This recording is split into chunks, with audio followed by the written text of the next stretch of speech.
Bonjour et bienvenue si vous nous rejoignez sur Mikouba Radio Télévision. Mesdames et messieurs, c'est votre magazine invité du jour. Pour ce troisième numéro, nous allons nous pencher à la problématique liée à la succession familiale. Et la grande question que nous allons poser aujourd'hui, quel bienfait pour le testament? Alors, pour répondre à nos différentes questions, nous avons invité pour vous Maître Mouema Michael. Avec lui, nous allons échanger bien sûr sur ce sujet. Il est maître avocat au barreau du Lualaba. Maître, bonjour et bienvenue. Bonjour madame et merci. Comment vous allez? Je suis bien portant. Nous sommes très heureux de vous avoir chez nous. De même, je suis ravi pour avoir jeté votre dévolu sur ma modeste personne. Merci beaucoup.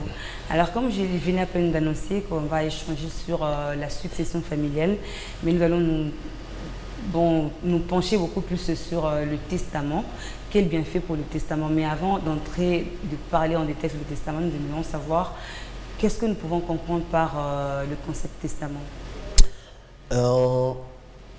Le concept testament est défini par la loi. Si vous prenez la loi portant code de la famille, je pense à son article 766, il dit que le testament c'est un acte personnel ou un acte de dernière volonté où une personne sentant sa mort prochaine prépare comment sera reparti le bien de son patrimoine, comment seront organisées ses funérailles, qui sera invité à la succession. Donc, en grosso modo, c'est la définition nous donnée par le législateur congolais. Alors, maître, est-ce que c'est nécessaire pour tout le monde de faire un testament? Oui, c'est très important, mais néanmoins, je tiens à souligner que nous, les Congolais, en particulier les Africains en général, nous avons une mauvaise conception des choses. Il y en a qui pensent que si il rédige déjà son testament, que donc il s'attire la mort. Non. Donc c'est toujours prévoyant de rédiger son testament, parce que dans le testament, comme je venais tantôt de le dire, vous pouvez vous limiter seulement à dire: une fois que je décède, vous allez m'enterrer, par exemple chez nous au village, mon fils tel, c'est un rebelle, il ne va pas succéder à mon patrimoine, et donc vous minimisez les risques et vous mettez certaines personnes en sécurité. Et si on n'a pas de patrimoine, est-ce que nous pouvons nécessairement faire un testament? Parce que quand nous voyons le testament, nous faisons beaucoup plus allusion à la richesse, au patrimoine que nous avons. Est-ce que quand on n'a rien comme patrimoine, nous pouvons également faire un testament? Madame, laissez-moi vous surprendre. Toute personne a un patrimoine. Et le patrimoine est composé de l'actif et du passif. Que donc votre patrimoine peut être seulement composé de passifs. Vous avez autant de dettes. Vous pouvez dire dans votre testament: je dois autant de millions à monsieur tel ou à madame X, et que pour moi, mon fils tel va payer cette créance. Et dans quel cas le testament est vraiment indispensable? Bon, je pense que le législateur a tout prévu. Et avant de répondre à votre question, laissez-moi vous dire que le législateur a organisé 3 sortes de testaments. Nous avons les testaments authentiques, nous avons les testaments holographes et nous avons un testament oral. Que donc, ce n'est pas indispensable, même s'il y a des successions à un testat, donc sans testament. Mais comme je l'ai dit, c'est toujours mieux aussi déjà de décider comment sera dispatché votre patrimoine. Mais néanmoins, je tiens déjà à souligner que la loi ou le législateur congolais a interdit aux testateurs de franchir un seuil par rapport à certains biens du patrimoine. Que donc, même si vous devez disposer de votre patrimoine, vous n'allez pas attaquer ce qu'on appelle la masse successorale. Donc, les 2 tiers, vous n'allez pas attaquer. Vous pouvez disposer du 1 tiers comme vous voulez, mais les 2 tiers, c'est réservé aux héritiers de la première catégorie. Et ça, vous ne pouvez pas attaquer. Si vous le faites, votre testament sera attaqué en annulation. Vous avez parlé de 3 sortes de testaments. Je vais beaucoup plus marteler sur le testament oral.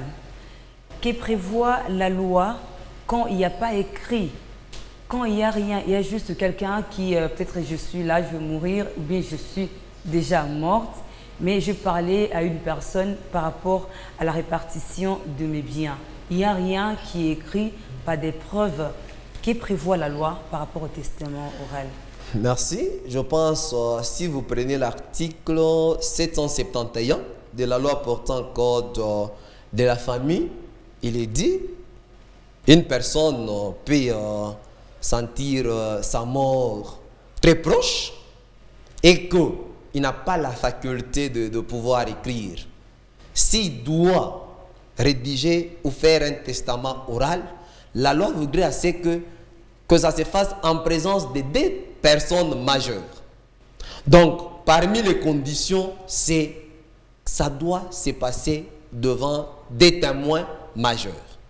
Et en dehors de ça, la loi a déjà catégorisé les choses qui peuvent faire l'objet d'un testament oral. Donc, ce n'est pas toute la matière, par exemple, vous dites non, telle maison sera accordée à telle. Non, non, ce testament oral-là ne sera pas valable. Donc, la loi a déjà vraiment limité les matières qui peuvent faire l'objet d'un testament oral. Et quelles sont ces matières?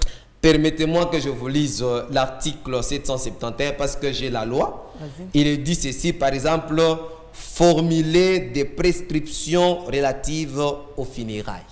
Par exemple, si quelqu'un peut organiser ses funérailles, en cette occurrence, la loi ou le législateur a admis que cela se fasse également par un testament oral.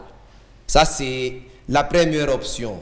On dit par exemple faire des legs particuliers dont le montant ne peut pas dépasser 125 000 francs congolais pour chaque legs. Donc, si vous devez léguer quelque chose, la valeur de votre legs ne peut pas dépasser 125 000 francs congolais. Si vous allez au-delà de 125 000 francs congolais, donc ce testament-là est censé est nul de plein droit. À part ça, une autre hypothèse, prendre des dispositions relatives à la tutelle de ses enfants mineurs. Par exemple, la personne peut dire que non, mon fils tel ou ma fille telle qui n'a pas encore 18 ans sera prise en charge par sa grande sœur, telle par son oncle tel. Donc, c'est un peu le 3 premiers cas de figure parmi les 5 que la loi a énumérés, dont je venais de vous lire. Est-ce que nous pouvons trouver des testaments non valables? Je parle beaucoup plus du testament écrit. Oui. Premièrement, si nous prenons un testament authentique, il est authentique parce que la loi vous dit que ce testament est rédigé en présence soit d'un auteur, soit d'un officier de l'état civil. Et la loi pose des conditions. Si toutes ces conditions ne sont pas respectées, que donc votre testament ne sera pas valable. Pour qu'un testament soit valable, elle doit remplir toutes les conditions légales. Si nous prenons un testament holographe, on dit que c'est un testament qui est écrit en entier, daté et signé par le testateur. Donc, ce sont les conditions que la loi pose. Si toutes ces conditions ne sont pas respectées, même pour le testament oral, si les conditions légales ne sont pas remplies, ne sont pas respectées, donc ce testament ne sera pas valable. Alors, est-ce qu'un testament peut être saisi à l'ordinateur? Oui, pour les cas principalement d'un testament holographe. Le législateur prévoit qu'il peut être saisi, mais il y a des conditions. Donc, si un testament est saisi à la machine, Et les cas prévus par le législateur, c'est uniquement pour un testament holographe. Et vous devez les faire enregistrer devant l'officier de l'état civil. Donc c'est la condition sine qua non qu'a posé le législateur. Disons que j'écris un testament, je décède directement. Comment vous pouvez vérifier l'authenticité du document, surtout si le document n'est pas écrit à la main? Merci. Donc, en droit congolais, il y a un principe qui dit c'est à celui qui allègue le fait d'en donner la preuve. Donc, si vous estimez que non, ça a une valeur juridique, c'est à vous de prouver. Et à celui qui conteste, d'en apporter aussi la preuve en quoi ce testament n'est pas valable. Donc, il ne suffit pas de contester ou de produire un testament pour qu'il soit valable. Néanmoins, il faut donner les preuves que ce testament est valable ou produit les effets de droit. Alors, maître, quand est-ce que nous pouvons écrire un testament? C'est quand on sent sa mort venir? Ou bien nous pouvons écrire déjà, je me dis, voilà, pour ne pas créer des problèmes dans ma famille, je préfère écrire déjà mon testament pour répartir mes biens. Quand il faut le faire? Bon, moi je pense que la mort est certaine et elle est imprévisible. Donc à tout moment, même tel que vous êtes là, vous pouvez déjà commencer à rédiger votre testament, mais il se peut que, par exemple, après 3 mois, vous pouvez l'actualiser. Vous pouvez détruire et écrire un autre. Donc, c'est un peu ça. Il ne faut pas attendre seulement que vous soyez malade, dans l'agonie, pour penser à rédiger un testament. Donc, dès maintenant, vous pouvez le faire, mais il se peut que, tout en étant vivant, vous pouvez acquérir d'autres biens qui enrichissent ou qui approviennent votre patrimoine. C'est toujours bien de l'actualiser. Donc, vous devez détruire le précédent pour en rédiger un autre. On l'actualise quand on change de volonté ou bien oui, quand on dit... Oui, vous pouvez changer de volonté. Vous dites, bon, j'avais prévu de donner ma maison qui est située par exemple à Moussompo, à mon fils tel. Mais tellement qu'il s'est me conduit, bon, j'estime que je peux donner la maison telle à ma cadette. Ça, c'est un aspect. Deuxième aspect, il peut advenir que un bien qui faisait partie de votre patrimoine ne le fait plus. C'est normal. Donc, de changer votre patrimoine. Ou bien, il peut advenir que votre patrimoine s'enrichit. Donc, vous pouvez toujours l'actualiser. Alors, un testament écrit sans être déclaré par un notaire est-il valable? Comme je l'ai dit, il y a un testament authentique. Ce testament est rédigé ou il est fait devant les notaires ou l'officier de l'état civil.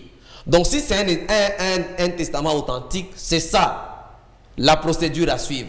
Donc, il doit être fait devant les notaires ou l'officier de l'état civil.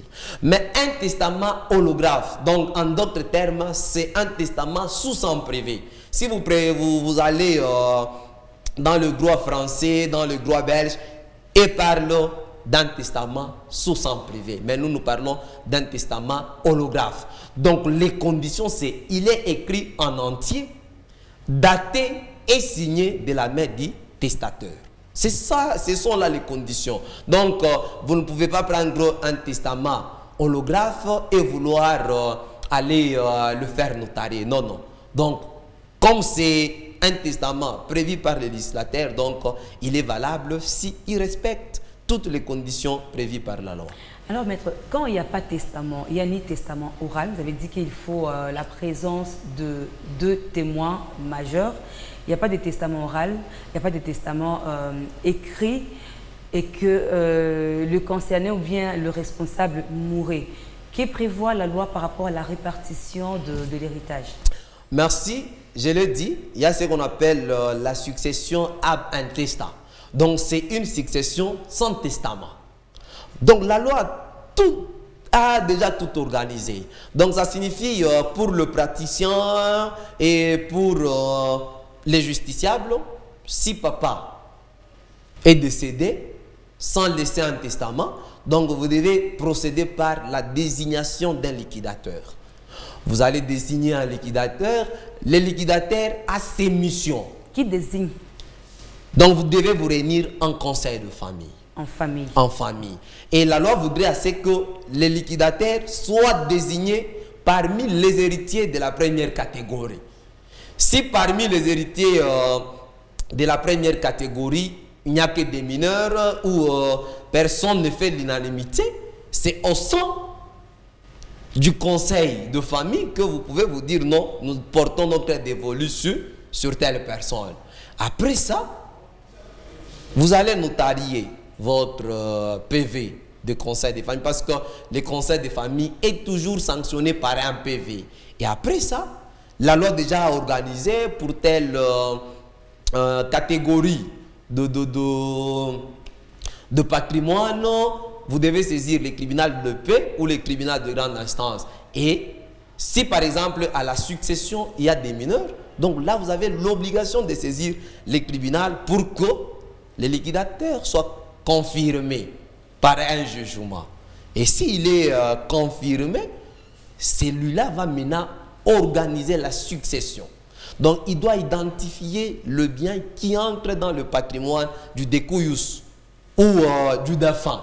Et après ça, il doit, si le patrimoine a des créances, il doit payer les dettes, il doit vraiment réunir la succession avant même de la liquider. Et si le concerné n'avait pas d'enfant? Oui, donc il y a toujours des proches parents. C'est pourquoi la loi vous dit qu'il y a les héritiers de la première catégorie qui est composée principalement des enfants. Mais dans le mariage, hors mariage, bon, il y a un débat des juristes reconnus du vivant de leur père. Il y a les héritiers de la deuxième catégorie, troisième catégorie et quatrième catégorie. Il y a même ce qu'on appelle la déchéance successorale. Donc, après le décès, on constate que le monsieur n'a pas de membres de famille, n'a pas d'amis. Même l'État congolais peut hériter cette succession. Donc, tout est bien organisé par la loi. Ne vous en faites pas. Alors, vous avez parlé des enfants. Si les enfants n'étaient pas reconnus du défunt quand il était encore en vie, mais il y a quand même des tests ADN qui peuvent prouver que les enfants appartenaient au défunt.